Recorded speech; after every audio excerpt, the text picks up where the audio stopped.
विलोपन विधि तो पहले और दूसरे वीडियो में हम लोग समझ ही चुके हैं, दूसरे सवाल में, पहले और दूसरे सवाल में। वैसे आज देखने वाले हैं पांचवा सवाल जो विलोपन विधि से देखने वाले हैं। ठीक है, तो ध्यान से इस सवाल को देखिएगा, विलोपन विधि कैसे है ना बनाया जाता है। ठीक है, तो देखते हैं। आप लोग को पता है गुणांक क्या करते हैं, हम लोग गुणा करते हैं समीकरण 1 और 2 में, है ना। तो चलिए करते हैं।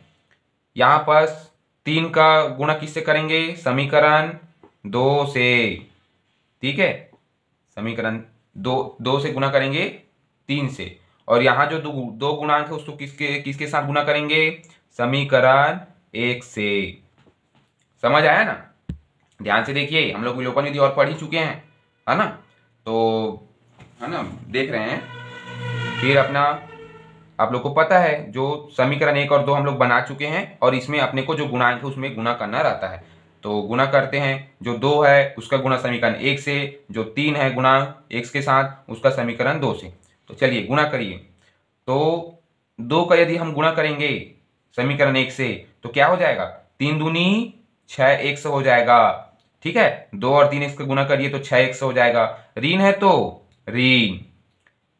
उसके बाद 4y और 2 का गुणा करिए तो कितना आ जाएगा, 4 दूनी 8y।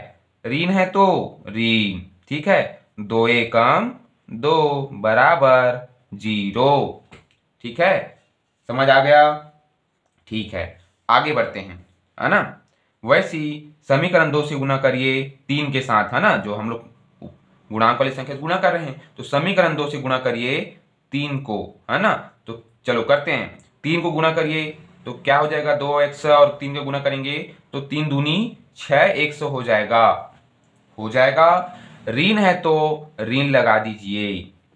ठीक है, अब 8/3y का गुणा करना है, इससे 3 से। तो आप लोग देखना, एक छोटा सा रफ मैं यहाँ पर मैं बता रहा हूं।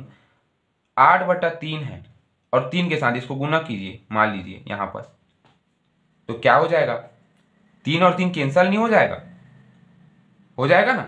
मान लो यहां पर 8 या कितना हो गया, यदि देखिए 3 और 3 क्या हो जाएगा, कैंसल हो जाएगा। 3 के साथ यदि गुना करेंगे तो हो जाएगा ना। इधर 3 के साथ गुना करेंगे तो 3 और 3 कैंसल, 8 बचा। मान लो यदि गुना करते हैं तो 8 दिया कितना हो जाएगा, 24 हो जाएगा। और 24 के बटन नीचे में क्या है, 3, और 3 को 24 से भाग दो कितना आएगा, 8 आएगा। आएगा ना। आखिर कोई भी विधि से हल कर रहे हैं, हमारा जो है गुणा से करिए चाहे भाग से करिए 8 ही आ रहा है। तो यहां पर अपना आंसर क्या आ जाएगा, 8y आ जाएगा। समझ आया कि नहीं, ध्यान से देखिएगा। 3 के साथ यदि गुना करेंगे तो 3 और 3 क्या हो जाएगा, यहां पर देखिए कैंसल हो जाएगा। हो जाएगा ना, 3 और 3 कैंसल। यदि 3 और 3 को कैंसल नहीं करते हैं, मान लो 8 और 3 को गुना करते हैं तो 8 या 24/3 है तो 3। हाँ, अब 3 को 24 से भाग दो, 8 आएगा ना, ये देखिए इस टाइप से। तो आखिर 8 ही आ रहा है तो 8y। आगे बढ़ते हैं। धन है तो धन, 3 और 5 से गुना करिए तो 5 या 15 बराबर 0। ठीक है, ध्यान से इसको और गुना करिएगा, समझ आ जाएगा, है ना। उसके बाद आगे देखते हैं। अब हमारा जो समीकरण 3 और क्या हो गया, समीकरण 3 और समीकरण 4 हमें प्राप्त हो गया। हो गया ना, समीकरण 3 और समीकरण 4 हमें हमें प्राप्त हो गया। अब समीकरण 3 से समीकरण 4 को घटाने पर, तो यहां पर लिखते हैं समीकरण 3 से समीकरण 4 को घटाने पर। ठीक है, समीकरण 3 से समीकरण 4 को घटाने पर। तो चलिए घटाते हैं। तो समीकरण 3 क्या है, 6x ऋण 8y ऋण 2 बराबर 0, है ना। 6x ऋण 8y धन 15 बराबर 0। अब घटाना है। ठीक है, तो घटाना है तो यहाँ धन है तो ऋण हो जाएगा, यहाँ ऋण है तो क्या हो जाएगा, धन हो जाएगा। यहाँ धन है और क्या हो जाएगा, ऋण हो जाएगा। हो जाएगा ना। चिन्ह है वो चेंज हो जाता है, नीचे वाला, ऊपर वाला नहीं, नीचे वाला जो चिन्ह है वो चेंज हो जाता है। जैसे यहाँ धन है तो ऋण हो गया, यहाँ ऋण है तो धन हो गया, यहाँ धन है तो ऋण हो गया। ठीक है, अब सवाल को हल करते हैं। धन और ऋण क्या हो जाता है विलोपन विधि में, है ना। विलोपन विधि में सबसे पहले ये जो महत्वपूर्ण है उसको कटाना रहता है, इसलिए हम लोग गुणांकों का ऊपर नीचे में गुना करते हैं। तो यहाँ धन 6x है, ऋण 6x है, तो 6x में 6x घटेगा तो क्या हो जाएगा, कैंसल हो जाएगा। वैसे आगे देखिए, ऋण 8y धन 8y, तो 8 में 8 जुड़ेगा कि घटेगा, घटेगा। ऋण 8y धन 8y, धन ऋण ऋण, 8 में 8 घटाओ कैंसल। तो क्या बचा, ऋण 2 और ऋण 15। तो ऋण 2 और ऋण 15 को जोड़ो कितना आएगा, ऋण ऋण धन, और 15 में 2 को जोड़ेंगे तो 17, और बड़े संख्या के सामने ऋण है तो ऋण बराबर 0। मतलब यह क्या है, यह समीकरण का हल ही नहीं है। ना हमें x का मान प्राप्त हुआ, ना y का मान प्राप्त हुआ, यह पूरा कट ही गया। मतलब यह क्या है, समीकरण का हल नहीं है। अतः इस समीकरण का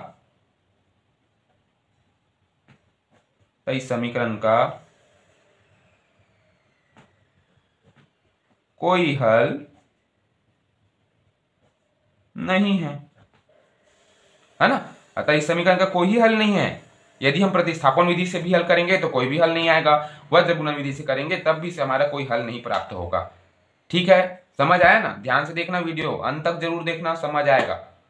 ठीक है, तो जो गुणांक उससे गुणा कीजिए, घटाना है तो हमारा ऋण 17 बराबर 0 आया। तो x और y चर राशि का तो मान ही प्राप्त नहीं हुआ, तो अतः इस समीकरण का कोई हल नहीं है। ऐसे हम लोग दूसरा वीडियो में भी बनाए हैं, आप लोग देखना, है ना। तो अतः इस समीकरण का कोई हल नहीं है। ठीक है, देखते हैं आगे वीडियो में। आगे जो सवाल है वज्र गुणन विधि देखेंगे, है ना। तो वज्र गुणन विधि देखते हैं। विलोपन और प्रतिस्थापन तो अपना कंप्लीट हो चुका है, अब देखना है वज्र गुणन विधि।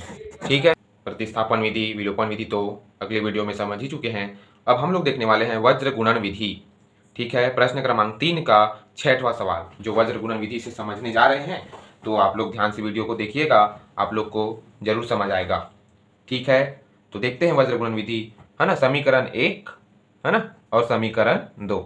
ऐसे तो समीकरण 1 और 2 हम सभी वीडियो में बनाते हुए आए हैं, है ना, सभी प्रश्न में बनाते हुए आए हैं। तो समीकरण 1 और 2 अपने लेते हैं। ठीक है, आप लोग को समीकरण 1 और 2 दिख रहा होगा। अब वज्र गुणन विधि में अपना एक रैखिक समीकरण का तुलना करना पड़ता है। जैसे हम ax स्क्वायर धन bx धन c ऐसी तुलना करते थे, है ना, a b c ऐसे लेते थे ना मान, वैसे इसमें भी तुलना करना है। और a1 a2 a3 ऐसा अपने को क्या करना है, मान लेना है। जैसे कि अपने को इसमें ना ये रैखिक समीकरण होता है ना, a1x धन b1, है ना, a1x b1y धन c1 बराबर 0। वैसी a2x धन b2y धन c2 बराबर 0।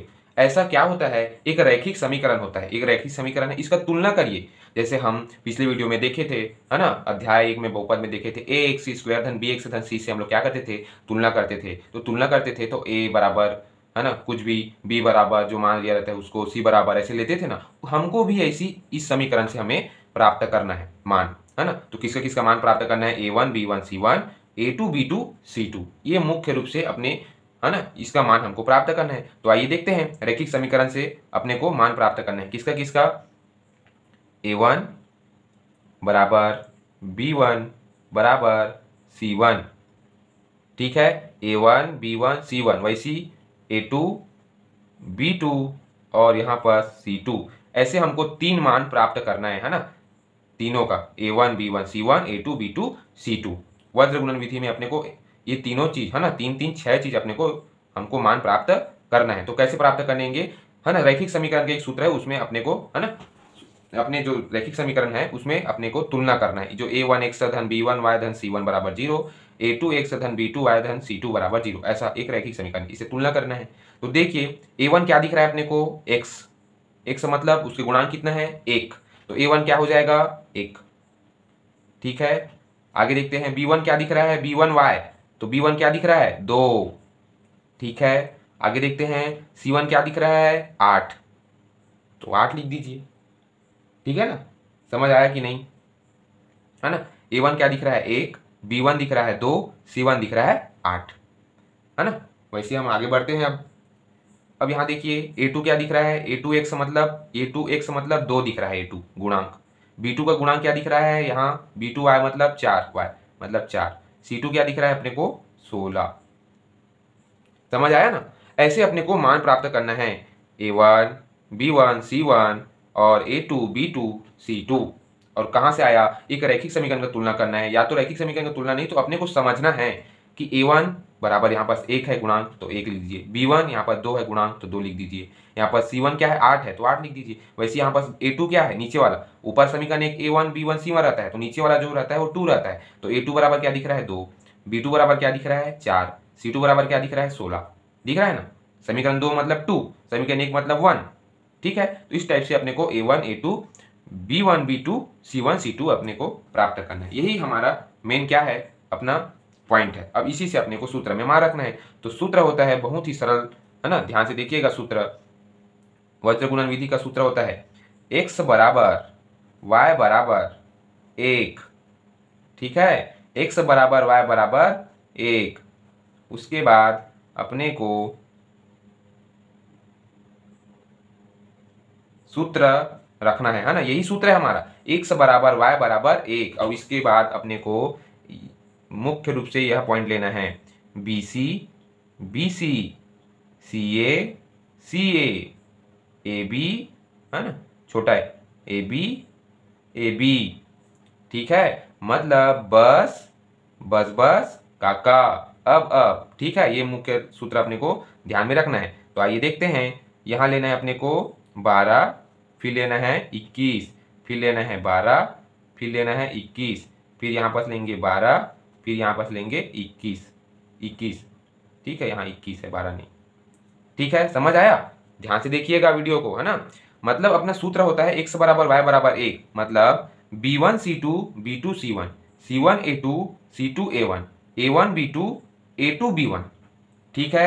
वज्र गुणन का सूत्र आप लोग ध्यान से देखिएगा, ठीक है। x बराबर y बराबर 1, ठीक है। और उसके बाद x के नीचे में रहेगा B1 C2 B2 C1 C1 A2 C2 A1 A1 B2 A2 B1, ठीक है। यह सूत्र है ना।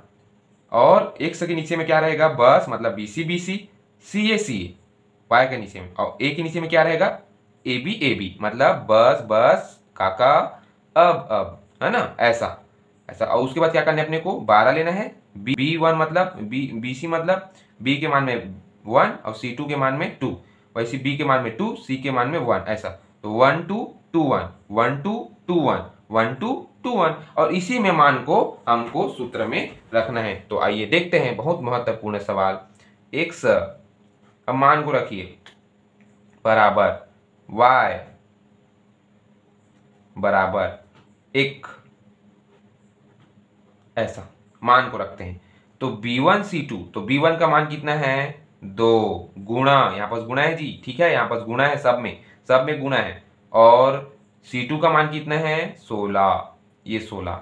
वैसे आगे बढ़ते हैं, यहाँ पास अपने को दिख रहा है B2 C1, तो B2 का मान कितना है, 4, गुणा C1 का मान कितना है, 8, 8 रख दीजिए, ठीक है। आगे बढ़ते हैं, y में क्या दिख रहा है, C1 और A2, तो C1 का मान कितना है, 8, गुणा A2 का मान कितना है, 2। आगे बढ़ते हैं, C2 A1, तो C2 A1 मतलब 16, है ना, C2 का मान, और A1 का मान कितना है, 1, तो 1। आगे बढ़ते हैं, एक में यहाँ AB, है ना, जिसमें A1 B2 है, तो A1 का मान कितना है, 1, गुणा, है ना, B2 का मान कितना है, 4। वैसे आगे बढ़ते हैं, A2 B1, तो A2 का मान कितना है, 2, गुणा A1 का मान कितना है, B1 का मान कितना है, 2। समझ आया? बस सूत्र में अपने को क्या करना है, मान को सुव्यवस्थित ढंग से रखना है, ठीक है। x बराबर y बराबर 1, और नीचे में अपने को क्या लेना है, B1 C2 B2 C1 C1 A2 C2 A1 A1 B2 A2 B1, ठीक है। ऐसा अपने को, मतलब 12 21 12 21 12 21 BC BC CA CA AB AB, और मान को चुपचाप जो अपना हम मान निकाले हैं वज्र गुणन विधि बनाने के लिए, जो A1 B1 C1 A2 B2 C2 का जो मान निकाले हैं, उस मान को सुव्यवस्थित ढंग से इसमें रख दीजिए, और गुणा है बीच में तो गुणा, ठीक है। आगे हल करते हैं, और ये हमारा क्या है, तुलना करना है। ये तुलना करने के लिए इसको बनाया था, ठीक है। ये वज्र गुणन विधि को तुलना करने के लिए रैखिक समीकरण बनाया था, इसके प्रकार से तुलना। अब आगे देखते हैं, वीडियो में ध्यान से देखिएगा, है ना। तो अब हो जाएगा x, नीचे में हो जाएगा, क्या हो जाएगा, 16 दूनी 32, इधर क्या हो जाएगा, 8 चौक 8 16 8 चौक 24 8 चौक 32, बराबर y के नीचे में क्या हो जाएगा, 8 दूनी 16 16 एकम 16, ठीक है। वैसे आगे देखिए इधर, है ना, बराबर 1 का बराबर 4 एकम 4, 2 एकम 2 दूनी 4, ये सब बराबर है, ठीक है। x बराबर y बराबर 1 बराबर, ऐसा अपने को मान प्राप्त हुआ है। ठीक है, इस टाइप से सवाल को अपने को क्या करना रहता है, हल करना रहता है। अब आगे देखते हैं, आगे देखते हैं। और जो हमारा सूत्र है उसमें यहाँ पर ऋण रहता है। ठीक है, यहाँ पर क्या रहता है, ऋण रहता है। ठीक है, छोटी छोटी बना देंगे ऋण। अब आगे देखते हैं, तो अब x बराबर क्या हो जाएगा, x बराबर नहीं, x के नीचे में हो जाएगा 32 ऋण 32 बराबर, आगे वैसी y बराबर 16 ऋण 16 बराबर, आगे वैसी 1/4 ऋण 4।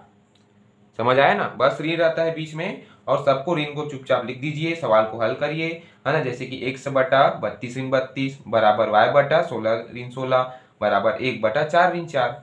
ठीक है, आगे सवाल को हल करते हैं। तो हमारा जो मान है वह क्या प्राप्त होता है, यदि x के बटे में 32 ऋण 32 मतलब क्या हो जाएगा, 32 में 32 को घटाएंगे तो 0 हो जाएगा, बराबर वैसी y के नीचे में हम मतलब y के बटे में क्या है अपना 16 ऋण 16 है, तो 16 में 16 घटाएंगे तो 0 हो जाएगा। वैसे 1 के बटे के नीचे में क्या है हमारा मान, तो 4 ऋण 4 है, तो 4 में 4 घटाएंगे तो 0 हो जाएगा। मतलब x/0 बराबर y/0 बराबर 1/0। अब सवाल को आगे हल करते हैं, है ना। तो इसी प्रकार सवाल को आगे हल करते हैं, तो देखते हैं जैसे कि, है ना, x/0 बराबर 1/0 से हल करना। ठीक है, वैसे ही y/0 को 1/0 से क्या करना, हल करना। यहाँ से गुना करिए, यहाँ से गुना करिए, क्या मान प्राप्त होता है, यदि हम x और 0 को गुना करेंगे तो 0, और इधर 1 और 0 गुना करेंगे तो 0, और 0 को भाग देंगे तो कितना आ जाएगा, अनंत आ जाएगा। वैसी y और 0 को गुना करेंगे तो 0, और 1 और 0 को गुना करेंगे तो 0, है ना, और 0 और 0 को भाग देंगे तो कितना आ जाएगा, अनंत आ जाएगा। ठीक है, इसलिए अनंत इसके क्या है, अनेक हल होंगे, तो अतः करके लिखना पड़ेगा, अतः इसका अंतः अनेक हल